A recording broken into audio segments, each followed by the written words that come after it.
émotion la te c'est normal dama wax léegi politique c'est avant tout la raison, c'est la raison avant le cœur ñun nag patriote dañoo xaw a émotif yenn saay te naa ci dellu si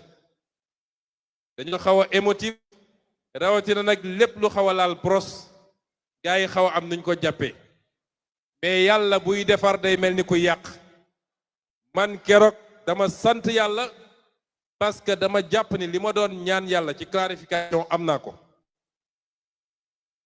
bëgguma woon dara yàqu nag su ma sañoon yaakaar bi kenn ku ne ci ñun amoon ba ñuy jël nguur gi en 2024 yaakaar googu continuer way waaye ni mu doxee nii mënoon na doxee nu ko gën a garaaw fuuf kon dañuy sant yàlla kon sur le plan politique clarification am na Pastef est resté Pastef. Pastef est plus Pastef que jamais. Pastef en sort pour être la plus grande formation politique bu doon 54 la ñu woon tey ñu ngi 75 loolu mooy réalité bi. ci wàllu idéologique ak doctrinal léegi Sénégal yépp xam nañu ñan ñoo bëgg rupture ak changement ak ñan ñoo bëgg statu quo wala delloo ci système bi fi ne loolu leer na au moins kon ba léegi ñu ngi ci clarification mais loolu set na def nañu ñaari at ci gouvernement ñépp xam nañ ni la bataille contre la corruption pour la justice pour la souveraineté pour la récupération de nos avoirs pour la renégociation des contrats ñépp xam nañ ni primature lañ ko doon defee Premier ministre Ousmane Sonko moo ko doon xeex kon ñépp xam nañu ñan ñoo conforme au combat de Pastef un combat pour la patrie un combat pour la souveraineté ak ñan ñoo bokkoon ci ñun fekk leneen la ñu gëm te ñun xamuñu ko tey ñu bëgg a restaurer le système ancien léegi feeñ na kon ci clarification ba léegi sur le plan institutionnel clarification am na waaye clarification institutionnelle bi dañ koo teel a démarrer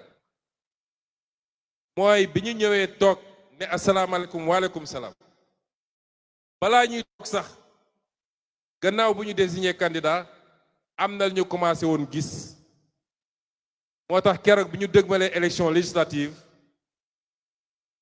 ñu gis lii di ñëw ñu dañu fexe ba téye suñu assemblée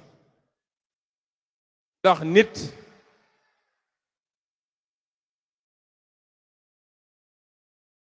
ne nañu fexe ba téye suñu assemblée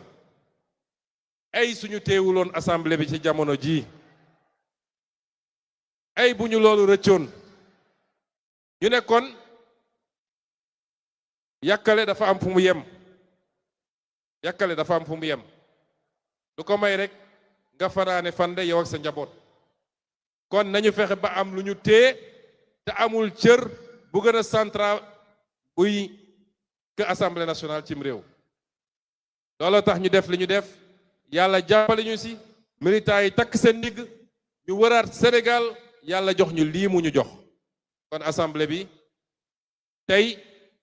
bokk na ci clarification bi nga xam ne door nañ ko fekk coow amagul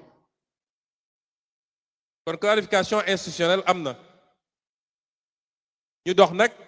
ba léegi camp yi leer na ku nekk taxaw fi nga taxaw ba bëgg a wax sénégalais yi ni ñi nga xam ne ñooy les marchands des crises ñi nga xam ne crise dañuy dunde crise moo tax ñuy jot ay financement crise moo tax ñuy dund crise moo tax ñu mën leen recevoir palais kuy génn yóbbaale sa enveloppe ñooñ ñoo bëgg a gëmloo sénégalais ni crise am na crise amu fi il n'y a aucune crise institutionnelle au Sénégal il n'y a pas de crise configuration politique bi am Sénégal yàgg na am fene ci àdduna te bal tàkkul coow amul c'est le peuple qui a choisi le peuple a choisi de confier la présidence de la République à quelqu'un même bu dee ñun ñëpp xam nañ fi ko yàlla jaarale waaye c'est le peuple qui a choisi et le même peuple aux mêmes proportions et pour un résultat plus déterminant a choisi de confier l'Assemblée nationale à quelqu'un d'autre ou à un autre. kon ban crise moo fi mun a am constitution ak loi yi ne lii mooy cëru exécutif lii mooy cëru législatif ku nekk war a doxal li ngay doxal yemale ko ci loolu mu yem ci waaw réew yu mel ni France bi mu amee cohabitation mu am ñu yor législatif ñeneen yor exécutif da ku ñu parti est-ce que dañoo xeex kon crise amu fi bis bu ne ñu koy def seen titre crise au sommet de l'État déedéet ñàkk déggoo entre ay nit ak ay courant politique am na et ni l'État du Sénégal ni les institutions ni l'État du Sénégal ni ses institutions ni sa sécurité ni sa stabilité ne sont engagés aujourd'hui benn problème amul ci réew mi kon ñi ngi dànkaafu parce que complot yi ñu musalal yépp ñu ngi koy jaarale foofu booy crise am na il faut que def li moo tax ñu ruumandaat li ñuy ruumandaat di ko bëgg a jaarale ci ay institutions yu am vocation judiciaire wala àtte li ma bëgg a wax nit ñi ce pays a assez souffert des complots et des combines ce pays a assez souffert des complots et des combines te booy seet ñi koy def dañ leen di lim bariwuñu sur 17 millions de Sénégalais nekk ku nekk yem fu mu war a yem yow mii di haut fonctionnaire charte daf la wax lan mooy sa liggéey ñu dem ba loi ne la même sa supérieur bu la joxee un ordre manifestement illégal da nga war a bañ yow mii di gradé militaire force de défense et de sécurité ab président de la république kenn du ko topp ci bëggam bu dee génn na ci constitution wala génn na ci loi yi kenn ku ne na xam ni il est là pour remplir une fonction au nom du peuple sénégalais nu ñu jox cër président de la république bu la bëggee joxañ loo xam ne ay intérêt politique am kese la bu ko ci topp te yàgg na am ci réew mi benn nit ñi delloo ci seen xel te xam ni c'est ça le Sénégal c'est le peuple c'est pas de s'enfermer dans des bureaux au palais à la primature wala au ministère de la justice foog ni loolu mooy Sénégal saa su Sénégal tàkkee loolu moo ko taal parce que c'est des gens certaines personnes dem ba fàtte ni ñoom dañoo bokk ci peuple bokk ci réew ñu jàpp ni ñoom nag les parcelles de pouvoir qu'ils ont mën nañ ci abuser pour les beaux yeux pour le plaisir d'un président de la République na ñëpp delloo seen xel rawati nag nguur goo xam ne at ak genn wàlla daanaka moo ci des lu fi jar sacrifier sa bopp nañu jël exemple sur l'histoire récente am na ñoo xam ne defloo nañ leen man am na ñu ma ci waxal ñoo xam ne defloo nañ leen waaye nee nañ ma rëccu naa te dinaa rëccu ba àdduna di tukki defloo nañ leen te tey ñu ngi koy rëccu am na ñoo xam ne defloo nañ leen tey ñi ngi tëju ñemewuñu génn ci mbedd mi ba ñi doon def tey ñoo leen dem réhabilité di leen génne di leen recevoir waaye boo bëlee kenn déggu leen ñi ngi tëju woon ci seeni kaaf kon lu ko fi jar il n'y a pas de problème ni de crise institutionnelle au Sénégal bu amee rek ay nit a ko sooxe te xam ngeen ñi may wax bu ñu tax a wax nag ndax am na lu ñu xam ci réew mi ku yàlla teg fi mu ma tegoon ñaari at neew ma xam nga lépp de waaye la ëmp bariwut kon na nit ñi delloo seen xel ce pays a besoin de stabilité il a besoin de paix il a besoin de tranquillité kañu teg mu ne moo yor exécutif war naa tal leneen lu dul tey ay combine politique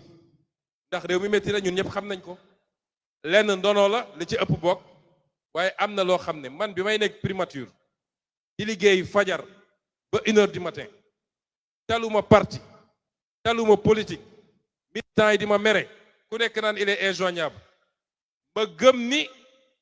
ñun ñoo woote ba ñu jox ñi war a servir le pays xalaat woon ndekte booba ñeneen a ngi xool di togg nu ñuy defaree ñoom pour xalaat ay beneen mandat xalaatuma ko woon kon tey ki nga xam ne moo yor exécutif na jublu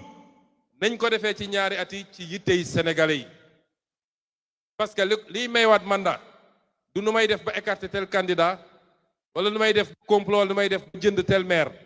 waaye lii may beneen mandat mooy lan ban résultat ngay présenter sénégalais yi dans 2 ans kon nañ jublu ci loolu ñun ñii nga xam ne ñoo yor législatif nañu yor liggéey bi sellal ko te jiital ci intérêt Sénégal bul bloqué dara parce que rek damaa bëgg a nekk ci xeexu politique loolu amul solo lu ñu fa andi luy njëriñu Sénégal suñu responsabilité mooy ñu jàllale ko ni mu gën a rafete kenn ku ne na def li mu war a def réew mi jëm kanam dans 2 ans et demi sénégalais yi tànn si et que cette fois-ci ñu créer toutes les conditions pour que les Sénégalais puissent choisir. Il est temps que les Sénégalais choisissent. Depuis longtemps, les Sénégalais n'ont pas. Depuis longtemps. ab peuple boo xam ñëpp jàpp nañu li ëpp ci peuple kii la bëgg nga ne kooku dama ko bàyyi fu mu taxawee ci kanam peuple bi ñu choisir ko loolu dafa war a jeex Sénégal. Nun Pastef amul adversaire bu ñu ragal. ku nekk Sénégal ak ku nekk bitim réew dañu ñëw ñëpp teg seen candidature élection yi jaar yoon de manière transparente ku ci wóolu boppam mu ñëw samp ndëndëm au soir de l'élection ñu ne kan moo gagné te ñun xam nañ ni incha allah Pastef lay doon kon loolu rek la moo fi nekk. kon pare nañu deuxième phase.